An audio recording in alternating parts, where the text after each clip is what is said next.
Professor and Director of the Center for Health Services and Society at the Jane and Terry Semmel Institute for Neurosciences and Human Behavior, and the Professor of Psychiatry and Biobehavioral Sciences at the David Geffen School of Medicine, as well as Professor of Health Services at UCLA School of Public Health.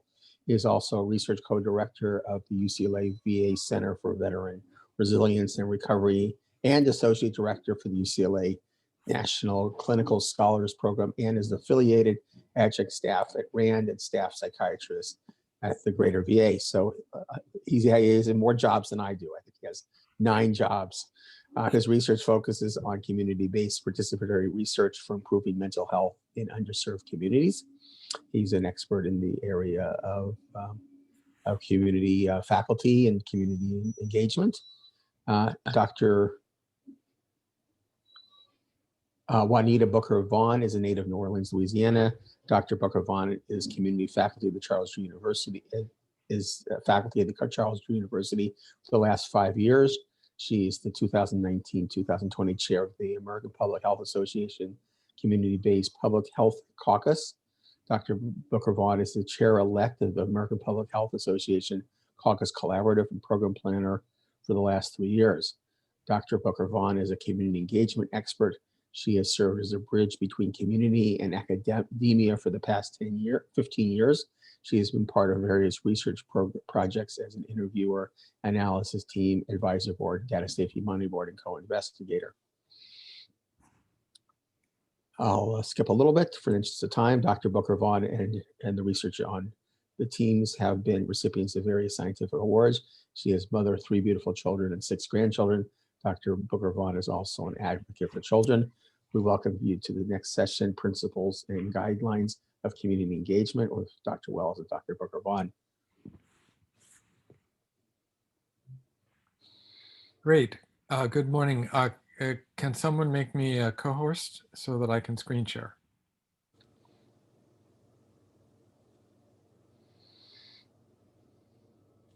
Oh yeah, sorry, I was muted. Yes, I think you are. You can still share without being a co-host, but I just made you one, just in case.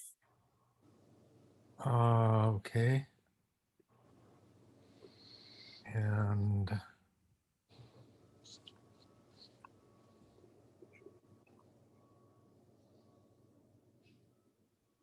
Dr. Wells, while you are putting your slide up, I did want to say good morning to you and also inform you that your presentation is recorded, is taped. Is that okay with you?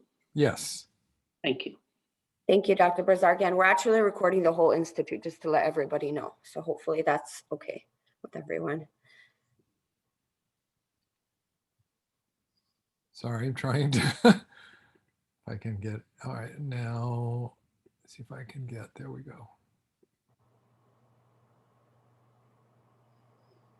Okay, so Dr. Booker Vaughn's and I are going to be talking about an approach to research that builds capacity for communities to really participate as equal partners in all phases of the research. It's called Community Partnered Participatory Research. We're going to talk briefly about why it's important. We're going to do a brief review of what the approach is to CPPR. And then we're going to use as an example the depression work that both Dr. Booker Vaughn's and I have collaborated in with many others at CDU, UCLA, RAND, and in the community. It's called Community Partners in Care. We're going to talk about some lessons and strategies, and sort of in the middle and at the end, hopefully there'll be time. We always have too many slides, so we'll try to watch the time and make sure there's some chance for interaction and some of the video clips that we have.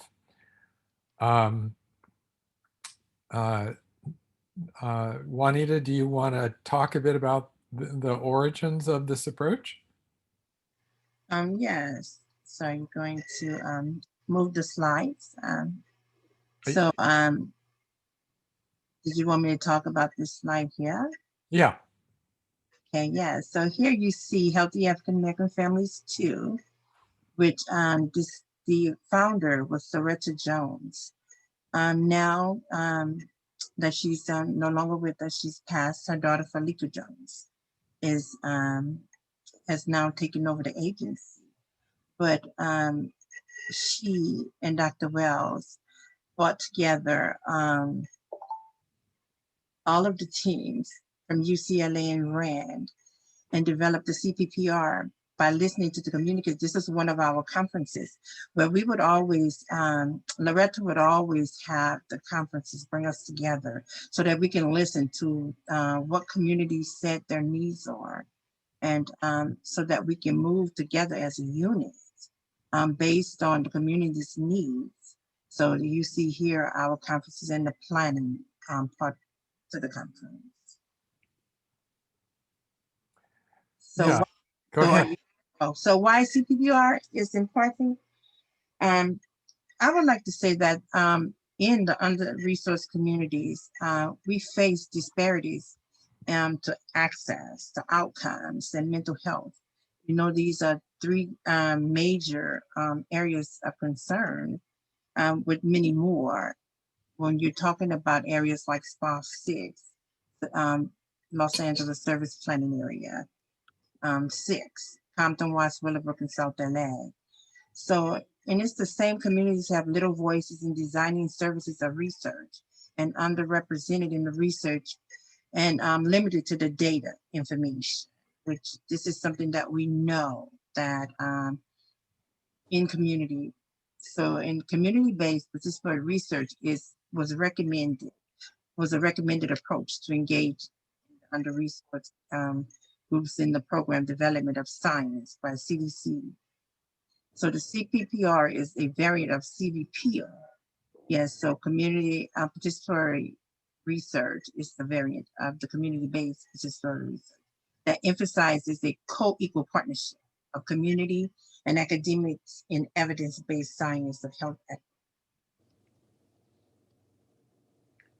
So these are some of the, and we'll do this slide together. These are some of the structural aspects of this particular approach.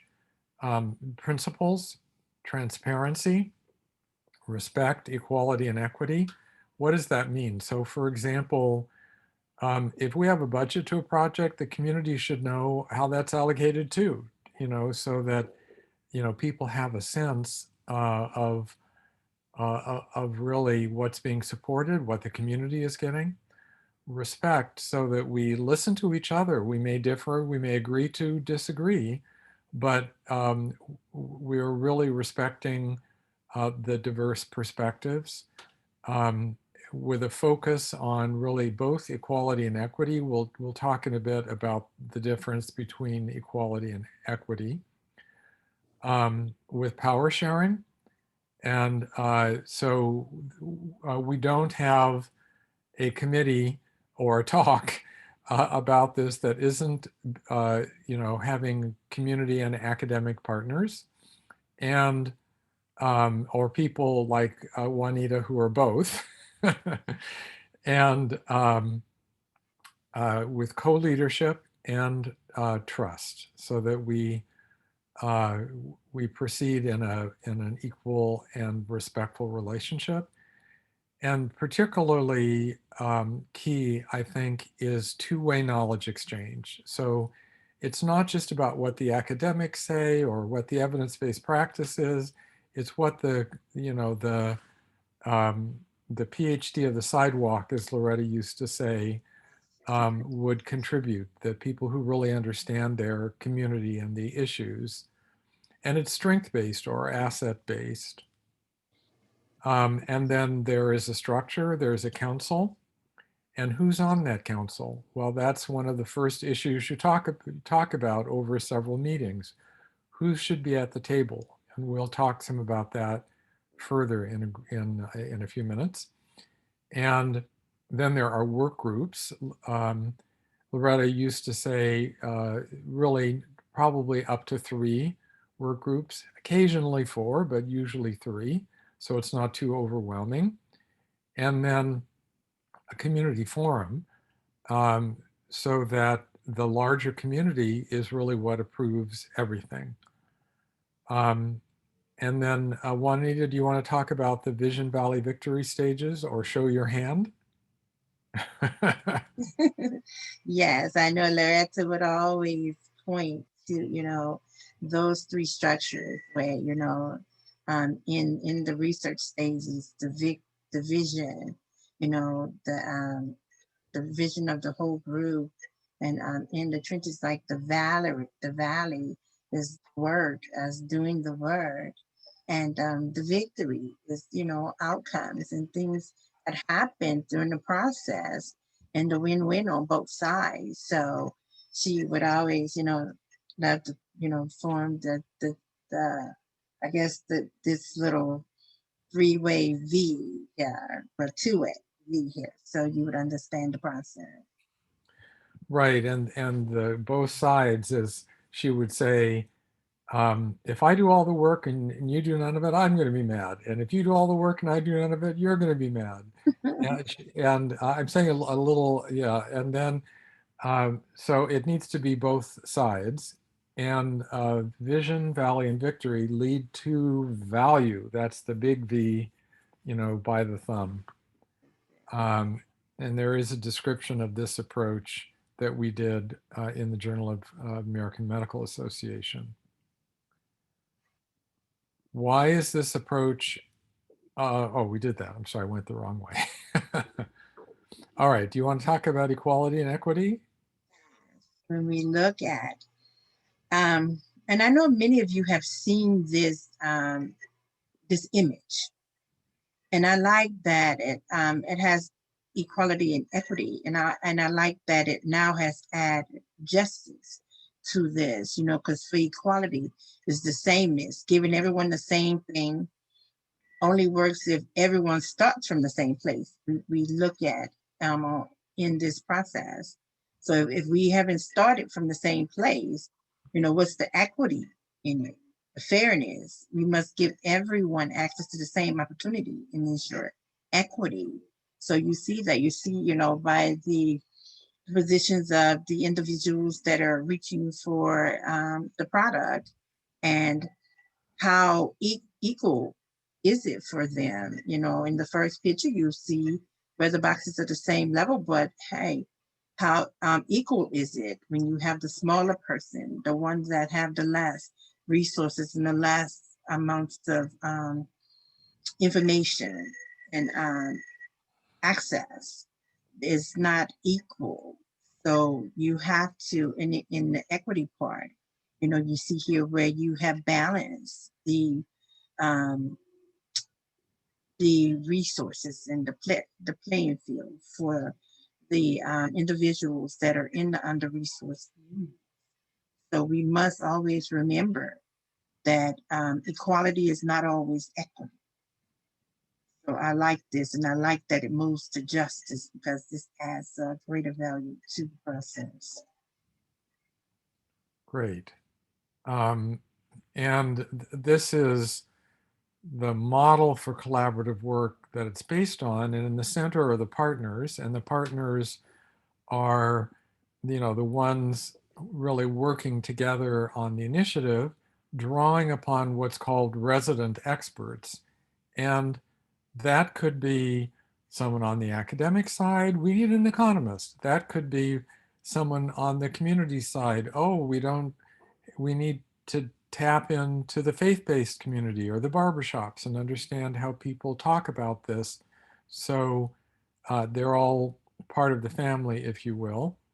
And what I really like about this slide, and had a very powerful influence on me when I first looked at it, was the ultimate stakeholder is the community, not the funder, but the community.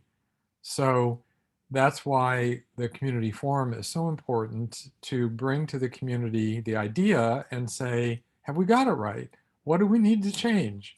And there are regular meetings. It might be in a church, it might be in a movie theater, where the ideas for the project are presented in an engaging way. And that approach is used for setting the goals, doing the planning, sharing results, and so forth through different phases of the project. You want to talk about the win-win? Yes. So it's finding when you're engaged in this work, it's finding the win-win, you know, and these incentives for the engagement. You know, so when you look at the different sectors, yeah, where you have children and families, and those are the people that I come to the table with in the voice of and bring to the table, the children and the families, you know. When you look at what the win would be for this population, you're looking at better daily lives, because that's one thing that I know is needed, especially when you are teaching in programs like special ed and a pregnant minor program, correctional ed, courtroom classroom, Head Start. You know that the daily lives for these families and children, there needs to have a win in this process. And when we talk about community organizations and schools, um, also, we need to look at the win being, you know, the community, what happens there for the community, the political side, which I think that it has to be something that is embedded in the CBPR and CPPR, the political process, because that's where community many times don't connect. The policy side of things, what happens, you know, and what's the financial support there, and the recognition and networking and resources. All of these things are important pieces of this work. And healthcare agencies, what's their win? More efficient or effective care, increased market share, positive images, tax write-offs, you know, and we're looking at the government sector, improved services, public trust in service or research, and for the universities, the greater impact partnerships with two-way knowledge transfer, which is something that is very important in the academic setting. And for myself, representing, I'm aboard the academic institution, but my voice and my heart and my passion in my work is community driven. I'm there sitting as a voice and a person bringing community to the table of the academic institution. Great. And just building on your last comment, there are different strategies that can help develop those partnerships, right? Mhm. So we talked about the two-way knowledge exchange, inviting people to the table. We talked about transparency, supporting work groups, action plans, disseminate information and products for the academic side. That might be, let's say, research papers for the community. It might be it might be a poetry exhibit on the themes, or it might be um, article in the newspaper or something on TV. So the breadth of skills, and then social activities, both, you know, you might say at the personal level, it would be like Loretta saying, okay, we've got to talk about this, let's go to lunch. Or it would be, you know, having a large, you know, outdoor park party or something like that. And then turning conflict into strength. We all understand that if we're going to have people from different perspectives coming together, there's going to be some disagreements, and that's okay. Let's not be too stressed out about that. And then move forward together in partnership. And what I like, Dr. Wells, is when you brought community aboard UCLA and RAND, and you know you broke apart the research process, which gave community a lens into the culture of what you do, and it helped them to connect to the process. Right. Yeah, that's the two-way knowledge exchange. Right, and we make sure that you know, and that the community has the knowledge of what the research process is, and that the academics have the knowledge of the community. You know, Loretta walking me around the, you know, South Los Angeles, or taking your car ride. Yeah. And there are special issues. Do you want to comment on those, Juanita? Okay, yes, so when we look at the special issues based around this process, you know, you have to look at the different lines of authority within and across systems. Who needs to be involved? Who needs to be at the table? What voices are missing? You know, and when you look at the the history of systems programs for the issues, you know, you have to understand, you know, what are the expectations, the funding, the reach, the effectiveness. How effective is this going to be for community and academia? You know, academia when you are engulfed in this process and looking at the conditions, community acceptance. Because I know in the beginning, as one of our team members, Placida Williams, at the beginning would say that having Dr. Wells come to the community and community first, you know, had some hesitance about buy-in, you know, in regards to, I guess, the color of his skin and the trusting. You know, they trusted Loretta, but it was like, who is he, and trusting him. So having community and Dr. Wells to keep showing up and be and embraced in the engagement made this process possible. So when you looking at those things, acceptance and knowledge and information that he had to bring to the table, you know, and communities information. And when you look at, you know, the engagement for individuals and families, communities, the role of the agencies, you know, healthy African American families, everybody came to the table because trust in Loretta Jones was why we were at the table. You know we have the issues and we knew there are solutions in the community, but to engage in this process, you have to have one of those giants or one of those individuals that the community members are going to trust. And it was Loretta Jones for many of us. And Right.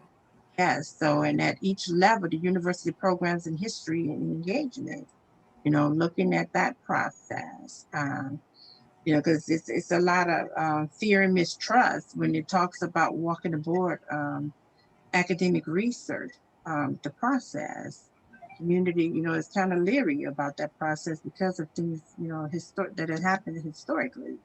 But when you keep showing up, that shows community that we're important and that you mean what you're saying.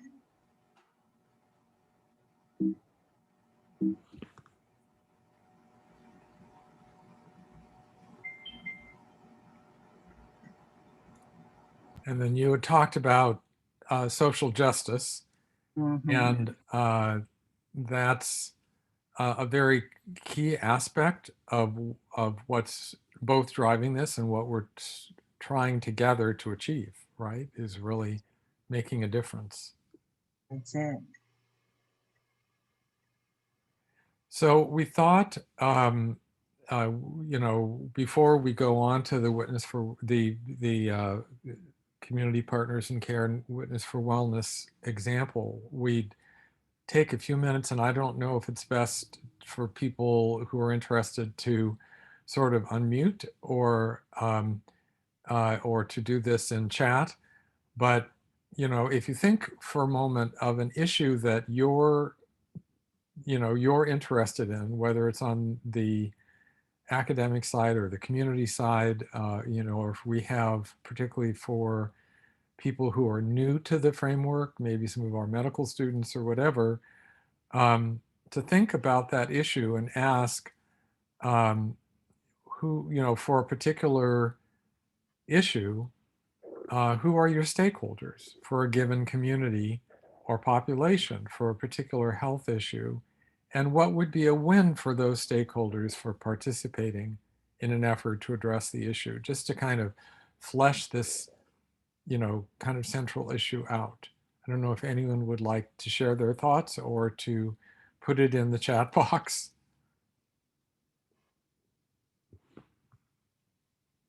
Yes, yes, because if you're looking at, as we did, mental health, diabetes, cancer, any of those things that we are, many of us are doing the work in.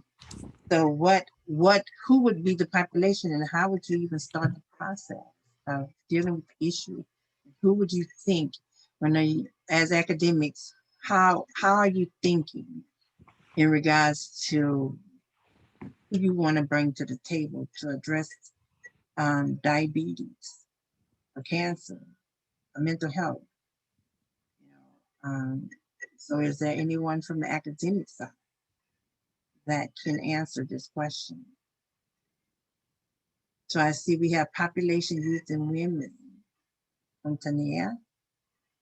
Yeah, that's it. So when you are thinking about this population, is there a particular agency or a community-based organization or a public health agency? Who is it you're thinking about that needs to come to the table of your conversation? That's it. That's it, the Department of Health Services.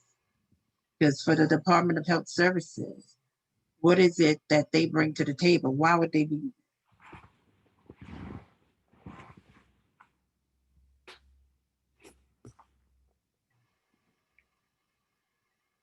It's for community.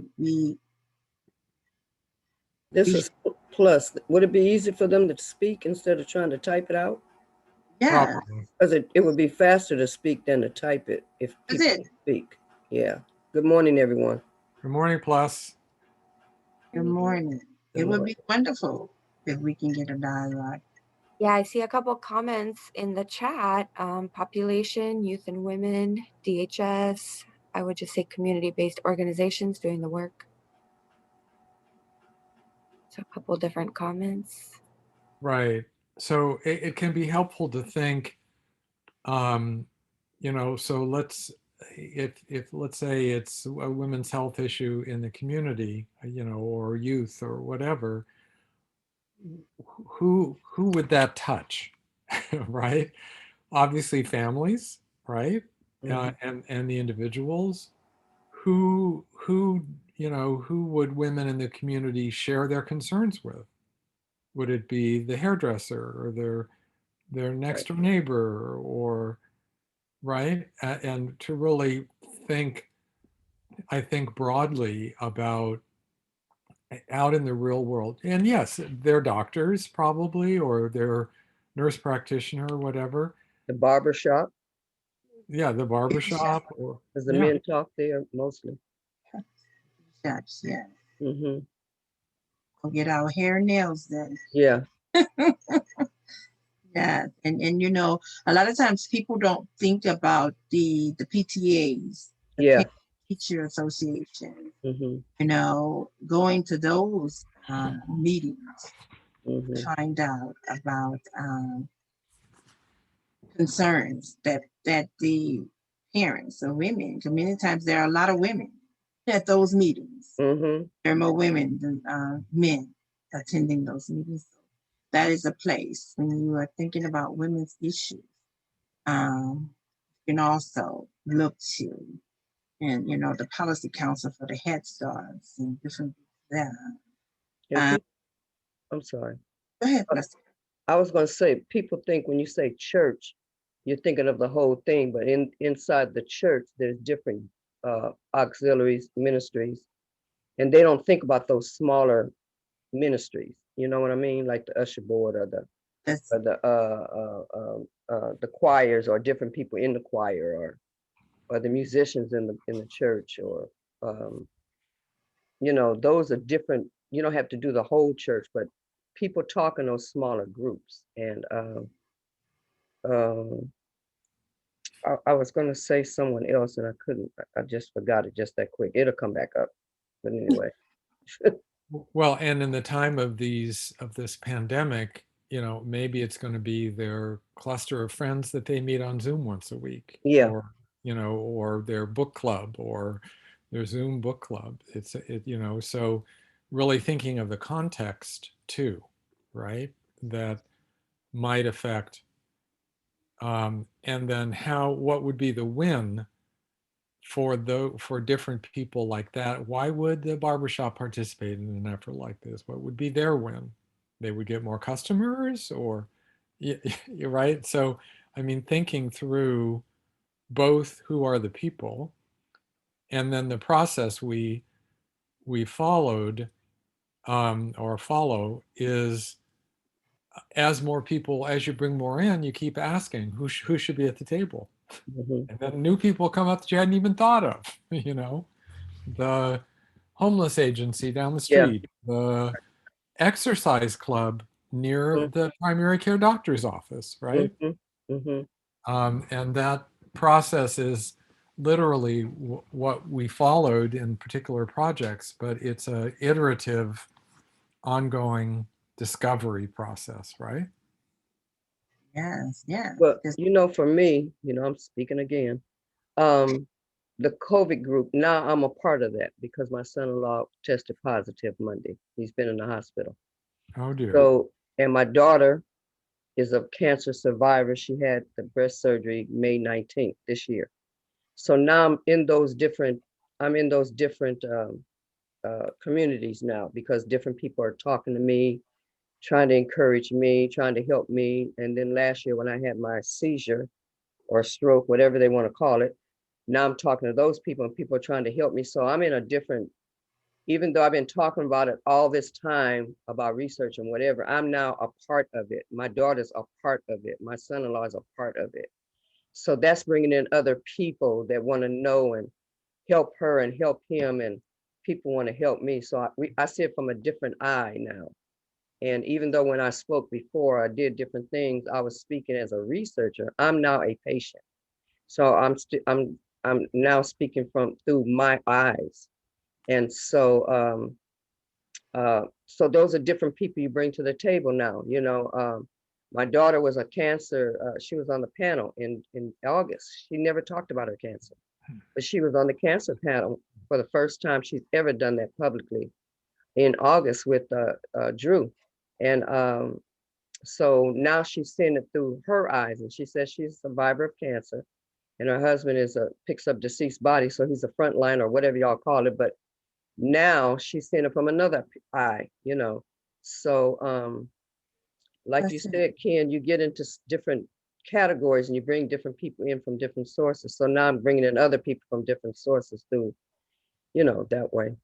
The lived experience, yes. Yeah, there you go. Yeah, You live have lived experience. Yeah, that's it. And that's yeah, with our whole process around the mental health and things, right, that was something you were able to speak to, right. And lived as well, experience. get myself some help because I learned everything I could through Ken and Loretta about mental wellness. We call it mental wellness, but mental health, because I deal with depression. Right. So I learned everything about it. I want to know what's going on with me, So now I can talk about it. I'm not ashamed of it anymore. That's it. Well, now more than any other time, there's a need for definitely for whole person care with the emphasis on mental wellness. Because of all for just the state of society, things that are going on right now, they need us. They need what we've done more than any other time. That's it. That's it.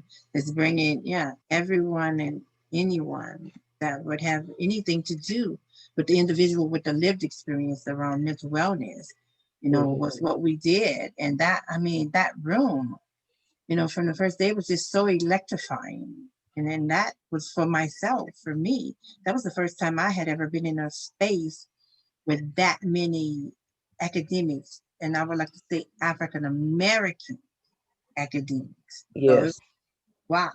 Oh my God, where have you guys been? I'm coming because I hadn't even had all my degrees yet. I'm like, I'm coming back. And I'm coming back with you guys. I did not know I was going to be working at Drew. Yeah. Yeah. Well, thank you for sharing, all of you. That's wonderful. Hi, Ted. It's good to see you.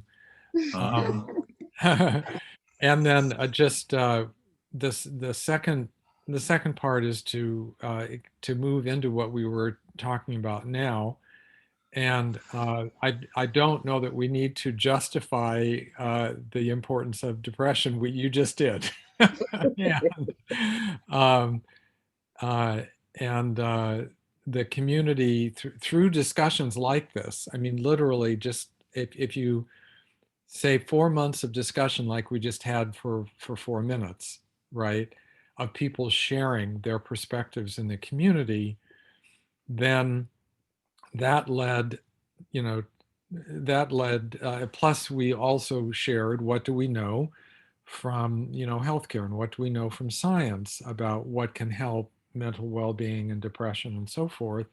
And that led to the bottom question: how can we translate the promise of higher quality depression care into better lives for under-resourced communities of color today? Because there is definitely disparities in access and outcomes of care. And is there something that the community can do to increase that? And that led My to, bus. yeah, that led, and this is the community's view of what this project was about, Witness for Wellness. Someone want to comment? So we have the principles, the gas, on and off the bus. But you're all the experts there. You could talk about it. So, you know. Yes, when we're looking at those guiding principles, those things that's going to fuel the energy, what we're going to get, you know, in this process, because without trust, no one is going to stay invested. And if there's no respect, if I feel disrespected, I'm not going to be invested. And if I don't feel like I'm a part of this process, you know, as a participant in equal voice and value, you know, that part will drive me away from the table. And then the knowledge. If the knowledge that I bring does not have value, or is not accepted, then I don't feel a part of. So if we listen to everyone and everybody bring knowledge to the table and we respect each other's knowledge and experiences, you know, it makes for a better process and a collaboration, you know. So we need those things to fuel our bus so that we can take our journey together, collaborating, you know, demystifying depression and building community strength, you know, because we always say, you know, there's a lot of issues in community, but the solutions are there too.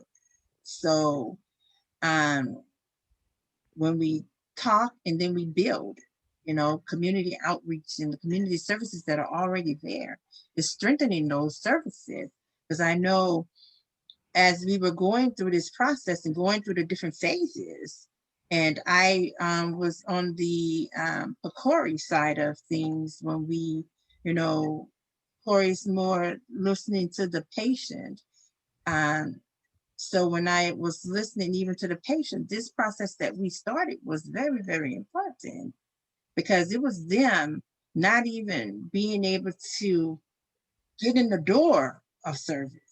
You know, it was all of those barriers and obstacles just even getting into the door of service.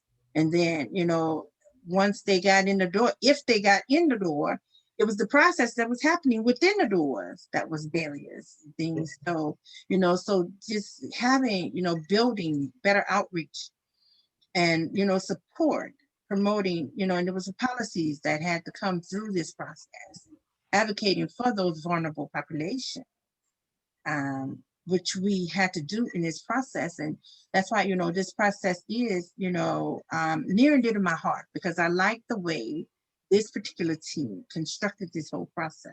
Yes. Well, this needs to be a billboard, because it almost like this needs to be used, even if Witness for Wellness is not is not not currently active. It's a great promo tool. That's And it really should be, because everything is there, and it should be that really should be a billboard. It should. And it's still active. It's just not called that. They're still doing different parts of this, but they never saw this part. And this is Plus speaking. And for me, I didn't understand none of this, but I didn't tell anybody I didn't understand. I just went along with what people were saying, and whatever popped in my head, I would say something. And when I was asked to be the leader of the building, because there was 3 focus groups, which you see, support, build, and talk. I didn't know what that was about. And when they asked me to lead with the building, Ken was right there with me. And when you were saying earlier about the trust, the people didn't trust Ken. He didn't have the same color they were. They weren't talking to him. So me and Ken went outside. I asked Ken, I said, why are we doing this? I didn't understand. And he explained it to me. I said, well, let me talk to them without you being in the room. And he was open to that.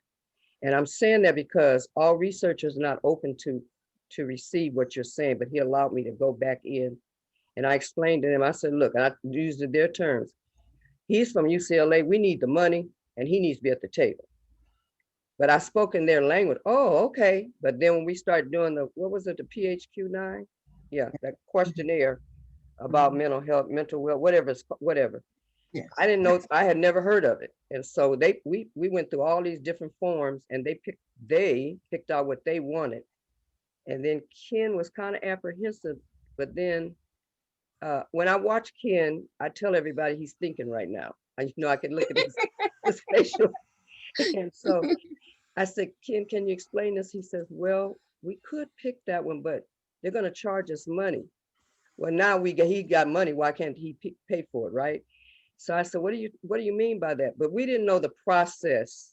None of us understood the process that you have to go through to culture, what he does.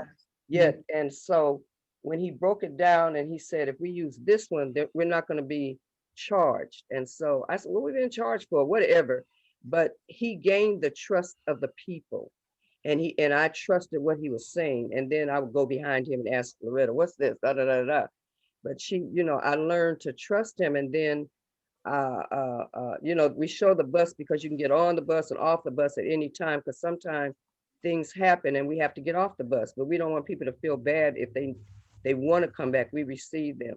And so I tell everyone, what is this, my 7th year now or whatever, that now I know that my voice is valuable. I didn't think what I said meant anything.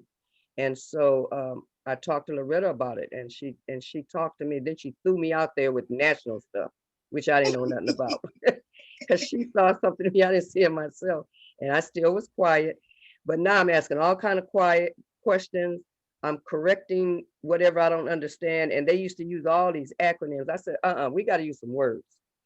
So it was a win-win for everyone. And I'm grateful for this, and especially what's going on now. I can talk to my daughter. I can talk to my son-in-law.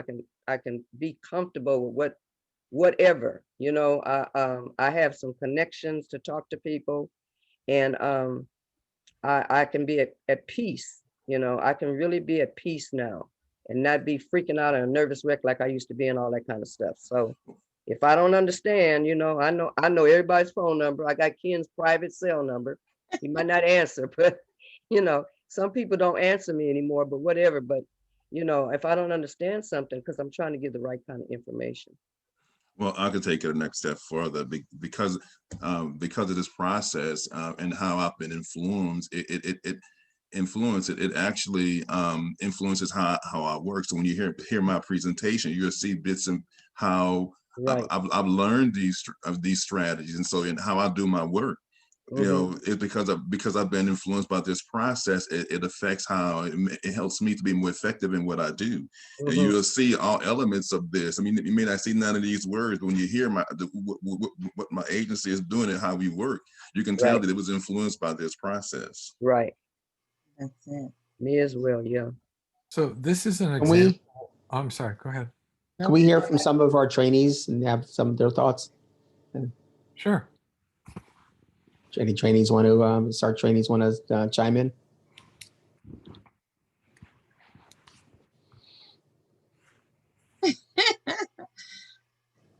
Someone just texted me and I told them they can speak, so I hope they speak. That's it. Go ahead and speak. We'd like to hear from the trainees. Yes. In the substance abuse training process. What do you think about engaging in community-based or community participatory research? What do you think? What are your processes?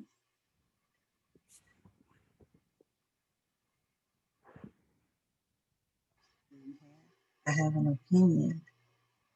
And what's that opinion, Courtney? I think it's really imperative to engage the community. Oh, sorry, I'm Courtney. I am in the Master's of Science Biomedical Science program. But I think it's important to involve the community because I think it also adds a level of accountability to the researchers that are performing the research because they have to include people.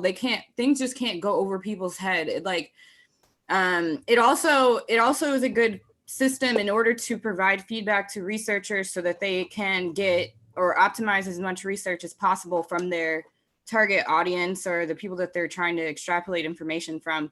Because you have to develop trust, especially in marginalized communities, because historically we don't really have, in marginalized communities, we don't really have confidence in healthcare or science, and rightfully so. So this is just a process that is reestablishing trust within communities that need the most help and resources concerning healthcare. That's it. Very good. Because healthcare, I always tell when I'm talking to the incoming residents, you want to be giving them the key to open that door for the patients. Is the patient's perception of what the culture of the healthcare system is, and you helping them to navigate and understand that process. What our perceptions are, what's going to happen, and what happens are two different things. Right. So, this is very important what you said, and thank you for that. And I know we had someone else say something in the chat. Can you speak? Many communities are skeptical, for example, male Latinos and health screening is about. Yes, very true. Tanea, is that Tanea? Thank you for that. Yeah, that's me. Hello. I just think it was very informative. So most of the research that I've conducted is very lab based. So it was at a wet lab, and I didn't really have I guess a physical connection or interaction with peoples of communities. So I think that this conversation kind of opens my eyes and makes me see that although I'll be working at a lab or wherever I'll be working, that I should still and try to establish a connection with the communities that I'm trying to help through my research. That's so true, because many of us, we sit on the CTSAs where the bench scientists are, the lab work is being done, gives us the opportunity to see what you do, and I know that we've learned that not every bench scientist needs to come off the bench into the community, because there are some things that they do or behaviors that may things back for the process. And we've had this to happen. So, you have to be very conscious from the bench when you're going in the community, and how you interact and what you do, and being, what's my word? Truthful and honest, because that part there, can make things for other researchers back again, because there are those that came off the bench that shouldn't have came off. But if it wasn't for this team, I think it would have ran some of us away from the process. But because of the team and the 17 years of us being on the bus together, and we understand now the importance of us staying in the process. We stay in the process, but yeah, me, myself, I think I would have got off the bus from what they did. And I know that there's a greater purpose, and I have to stay here. Even now, with us trying to have the talks about the COVID-19 and the vaccines and all that stuff. Yeah, we have to stay a part of the conversation and in the process. So thank you for that. Right. And I think, for those who are more on the bench science side, it's also important to explain the work that you do to the community and to make sure that the benefits that eventually come out of bench science, the new drug discoveries, the genetic tools, and so forth, also benefit communities of color, right? And I mean, that's part of why some of you are doing this work. And but that also requires developing the trust in the community, making sure there's transparency about what the work may benefit. And that can have advantages for the bench science work of, or the genetics work or whatever, of improving recruitment, but then staying with the community and not just abandoning the community when the findings are there.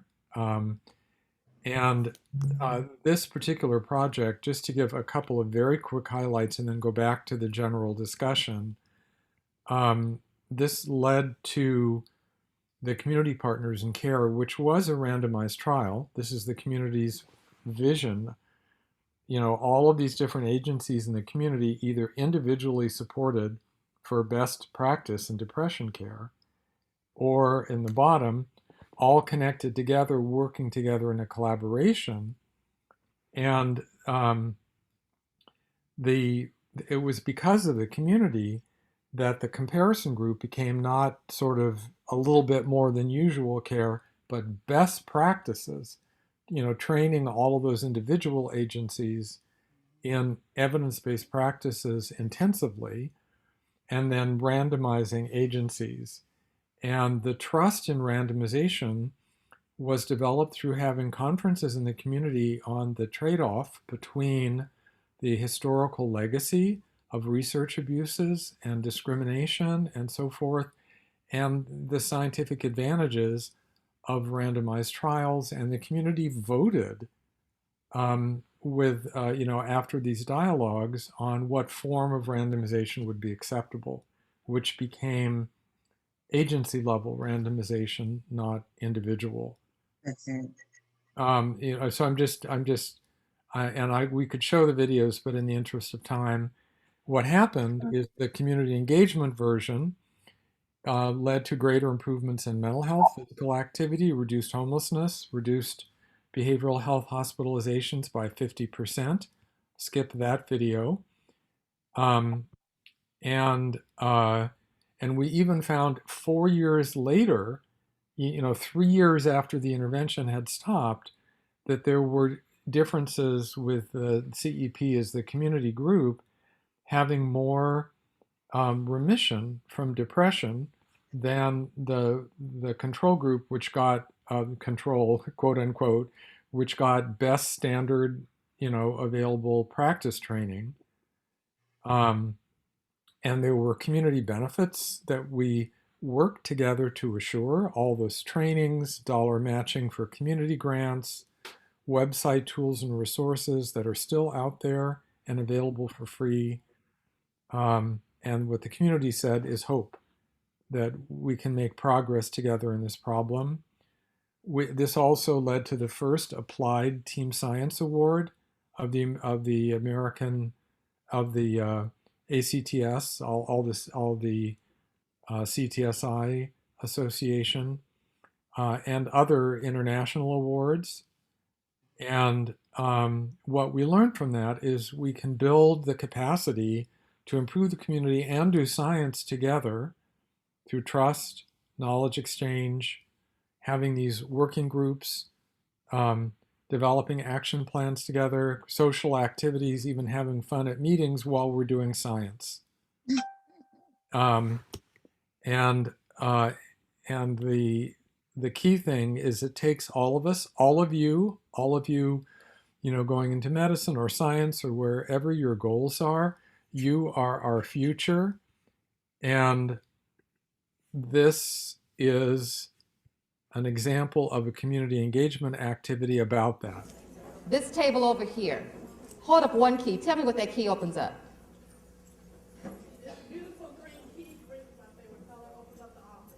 The office. That means that you have a job.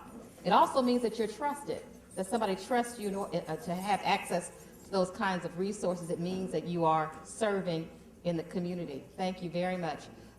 What's that key right there you have? What is that? A car key. That means you got a ride. You're rolling. Excellent. Mailbox key. So she's getting mail. She has a place where she can get mail. And Irene, what is that key? Luggage key. That means Irene travels. She has the ability and the resources to go someplace. So we say all these, if you have keys that open up any of all of those, we are here to say to you, what is the reason for CPIC, or why should you be here? Because to whom you have privileges, to whom much is given, much is expected. That's it. You have resources, you have skills, you have talent, you have been entrusted with certain things. And so we are asking as a community that you then also become a servant and that you share what you have. So we are inviting you to CPIC so that you can share all the wonderful things that you have been given. Right. So that's our message, and we hope that you share the key to the future. Right, Juanita? Hello there, this is Jaslyn Varghese again, joining you from New York City. I will be the course moderator for this course, Transforming Our World, the 2030 Agenda for Sustainable Development, Part 3. If you have already watched Part 1 and 2 of the series, you don't need an introduction. For those of you who are starting with this session, join us as GBRI's Senior Research Associate, Sarah Spencer, explores the United Nations Sustainable Development Goals, analyzes each goal, and invites each of us to be part of this historic moment. What was that? I'm sorry, that was something from from my, yeah, I thought it was from you. That's so funny. YouTube glitches. Christina? Yes. Hello. We can hear you. We can hear you. Okay, wonderful. That was a great session. Thank you for participating. It's a great dialogue. Christina, are we ready for the next talk in 1 minute, or any conclusions? Yeah, we still have 1 more minute, but or actually we still had a few minutes, but Dr. 9:30. Actually, oh wait, sorry, I'm looking at the other schedule. So actually, no, Dr. Booker Vons, if you'd like to go ahead and ease into your next presentation, you're more than welcome to. Okay, I'm going to screen share. Perfect. Yeah, we're good to go.